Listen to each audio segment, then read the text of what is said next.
This is what you teach, Cole. Cruelty to the weaker opponent. Your interest in the Princeling's training is quite unusual, Commander. Most men would only have that kind of devotion toward a cousin, or a brother, or a son.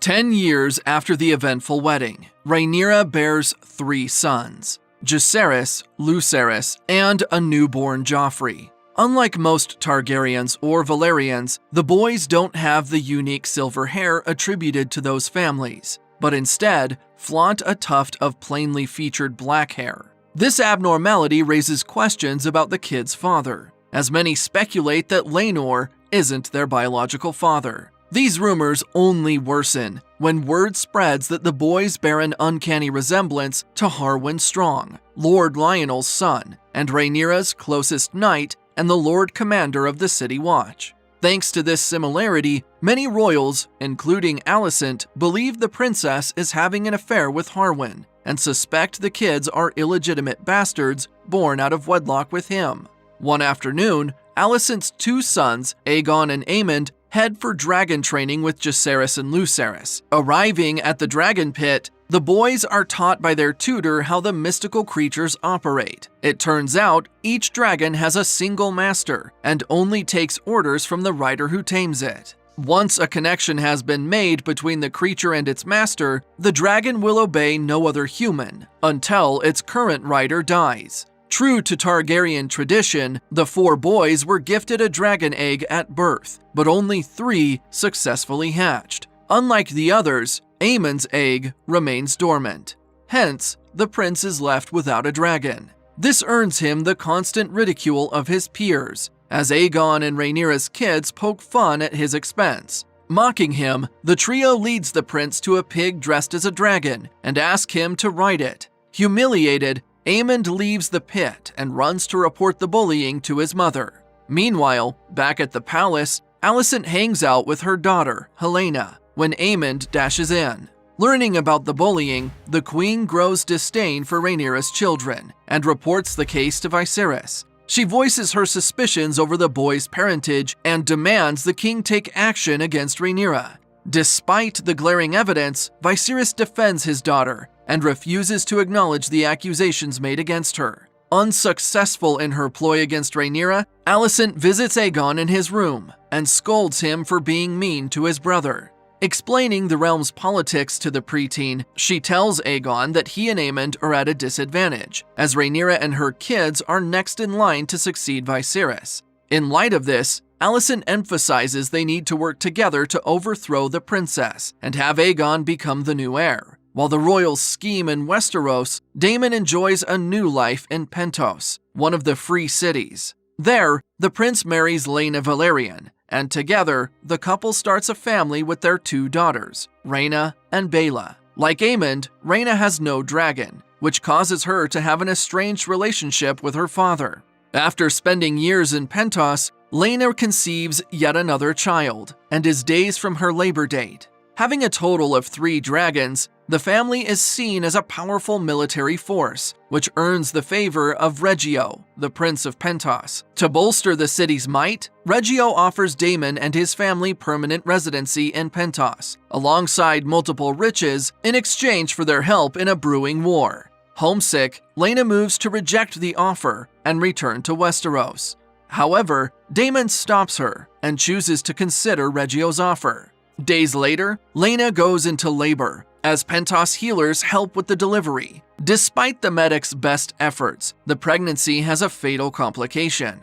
Having done all they can, the healers reveal that Laena will not survive the childbirth. Learning this, she decides to die a memorable death, and has her dragon Vhagar set her and the unborn child ablaze, while Daemon helplessly watches.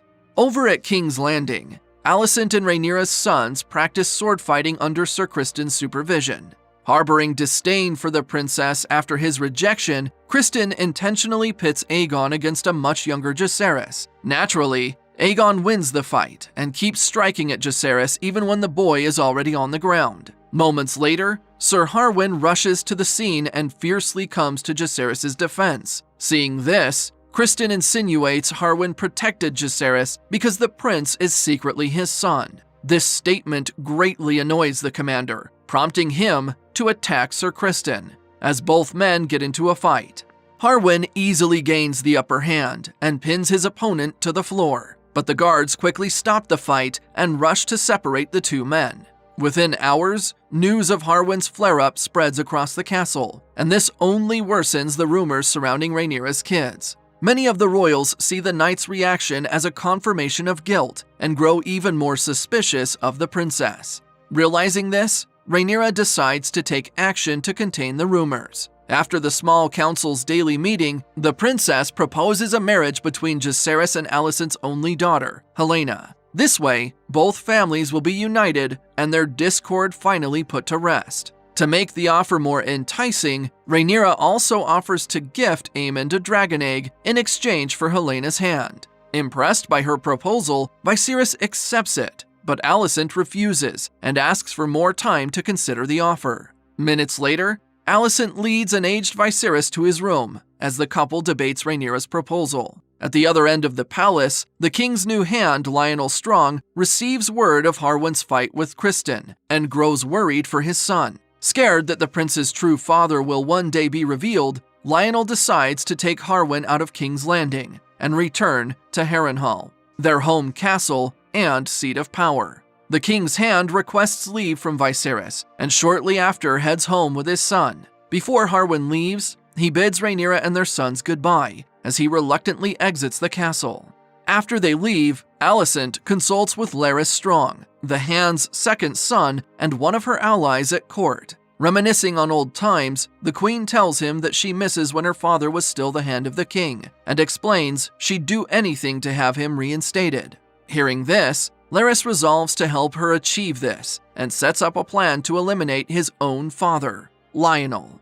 That evening, Larys heads to the city's prison and frees a handful of death row convicts in exchange for their services. After having their tongues cut to ensure they do not reveal his secrets, Larys orders the men to kill Lionel and Harwin.